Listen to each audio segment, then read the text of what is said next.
Castle Forlorn pour la deuxième édition des règles avancées de Donjon Dragon, publié par TSR.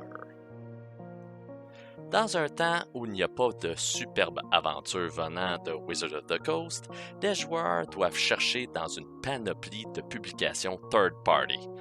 Mais voilà le problème que certains joueurs ont.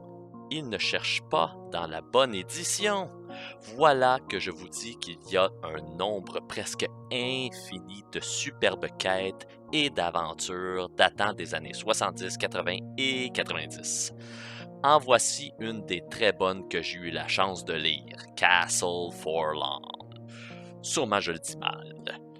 Publié par TSR en 1993, ce boîtier de luxe contient tout ce que vous avez besoin pour intégrer dans votre monde ou créer dans n'importe quel univers ce que vous voulez et l'inclure, puis ça va bien aller, je vous le garantis.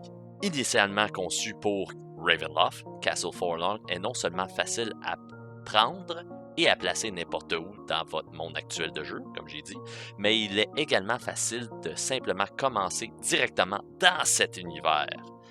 La progression permet aux nouveaux personnages joueurs de vivre une panoplie de side quests tout en ramassant des indices et combattre de très grands défis pour découvrir le fin fond du mystère de ce pays lugubre et gris. Comprenant 3 livres, ce boîtier a un livre de 96 pages détaillant le château de Forlorn et l'histoire de celui-ci. Un autre de 32 pages sur les mystères et comment faire pour naviguer le château, et un autre livre d'aventure de 32 pages également. 2 affiches style poster avec des dessins du royaume et du château sont aussi inclus dans le boîtier. Juste avec ceci, le prix d'admission est déjà très rentable, mais la vraie viande est dans la façon que l'aventure est décrite et la façon monde ouvert que le joueur et le groupe de joueurs peuvent explorer. Je dois vous dire, cette aventure est tellement bien faite que vous ne pouvez pas réellement faire d'erreur comment l'interpréter.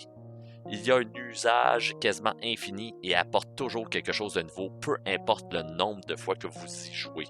Et ce, sans forcer la note. Maintenant, un mot sur les personnes qui ne sont pas maîtres du donjon. Si vous ne voulez pas souiller votre expérience en sachant approximativement ce que le monde de Forlorn vous réserve, attendez de faire l'expérience avant de consulter le restant de cette vidéo. Sinon, la surprise sera peut-être pas ruinée. Maintenant, tel que j'ai dit, le monde est si bien versatile que votre maître du donjon pourrait même écarter tellement de choses et les remplacer par d'autres choses que l'avertissement, je vous dis présentement, ça sert à rien. Bof. Mais en tout cas, allons-y, vous êtes prévenus. En gros, tel tous les mondes de Ravenloft, ce royaume est lié au méchant maître de la région. Celui-ci est Tristan Ap-Blanc. Et il est ce qu'on appelle un Dhampir, un demi-humain et demi-vampire. Mais non seulement ça, il est également atteint d'une malédiction faisant en sorte qu'il est un fantôme pendant un certain moment de la journée. Simplement jouer ce personnage non-joueur pour les maîtres du donjon est un agréable défi en soi. Mais il y a une autre couche supplémentaire par-dessus le tout. Vous jouez celui-ci dans 3 différentes époques où sa demeure, le château Forlorn, change d'apparence selon l'époque. Donc, non seulement vous devez prendre en compte l'état général du château qui change, on the fly, aléatoirement si vous voulez, mais également la personnalité du méchant maître.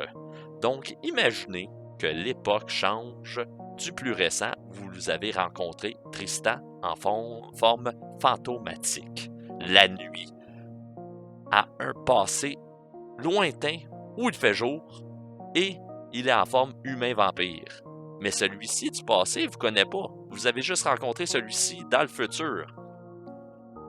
Fait que là, Ça fait un heureux mélange pour les joueurs de dire « ben on l'a rencontré quand? Il était fantôme ou il était-tu pas fantôme? » Fait que ça va faire difficile à interpréter le tout, mais une fois qu'ils vont percer le mystère, ils vont être récompensés grandement. Seulement ça doit vous paraître de la folie, mais ça fait partie, comme j'ai dit, du mystère. Le royaume alentour du château n'est pas affecté par le changement du temps, seulement le territoire alentour de celui-ci. Ça fait partie de la malédiction de Tristan qui s'est infligé lui-même et que le monde de Ravenloft fait subir les tourments de ce méchant, comme pas mal toutes les maîtres de Ravenloft. 3 époques ont une histoire pertinente dans l'existence de Tristan. Il y a une façon de résoudre ce mystère et le vaincre, mais comme tout vilain de Ravenloft, ça va prendre beaucoup de recherche, de talent et également de la chance d'aider pour le vaincre, parce qu'il est surpuissant, comme vous pouvez constater. Je parlais du monde ouvert. Ce monde a également plusieurs missions qui entourent le château. Tristan est un être impitoyable. Il a une horde de gobelins. Oui, avec un Y cette fois-ci, parce que ceux-ci sont plus durs à cuire que leurs cousins. Les gobelins sont au service de Tristan et voient tout ce qu'ils voient. Et vice-versa. Ils chassent et essayent d'arracher le plus d'arbres possible, un autre mystère que les joueurs peuvent explorer si ça leur tente. Il y a un lac où se trouve un monstre du style Loch Ness. Il y a des druides dans la région qui essaient de vaincre les hordes de gobelins et leurs maîtres, mais ils n'ont pas toute l'information nécessaire pour le faire, seulement une petite partie. Puis est-ce que c'est véridique ou non? On le sait pas, c'est encore aux joueurs de savoir s'ils sont sur la bonne piste ou non. Et en plus de tout ça, les héros n'ont aucun refuge pouvant se reposer pour un grand moment. Le monde de Forlorn est constamment gris, oppressant, de la pluie et du vent, faisant en sorte que le tempérament des joueurs, s'ils jouent bien le personnage, va être mis à l'épreuve après plusieurs jours dans cet endroit. Heureusement, ils peuvent sortir de ce monde que le maître laisse des frontières pratiquement toujours ouvertes. Excepté si les héros deviennent une grande menace. Là, le grand maître, c'est-à-dire Tristan, va fermer totalement nos héros, puis ils vont être coincés dans ce monde jusqu'à être détruit la menace ou quelque chose qui peuvent les faire sortir naturellement. Bonne chance. Bref, Castle Forlorn est une superbe aventure faite pour les joueurs qui aiment le Gothic Horror. La seule chose que je dois mettre en garde est qu'il serait préférable d'avoir un maître du donjon qui a de l'expérience avant de faire cette quête au personnage joueur. Il a été fait pour la 2e édition de AD&D, mais sincèrement, comme tous les modules et quêtes de cette édition, il est facile à reprendre pour un autre système de jeu. Ce n'est pas pour rien que AD&D 2e édition, c'est un de mes go-to systèmes pour faire des quêtes, même les utiliser puis les interpréter à ma façon. Tout est facilement interconnectable. Si vous voulez plusieurs sessions de jeu agréables où les joueurs ont une panoplie de choses à faire dans un territoire simple à naviguer et facilement versatile pour incorporer dans n'importe quel monde, Forlorn est un territoire à explorer.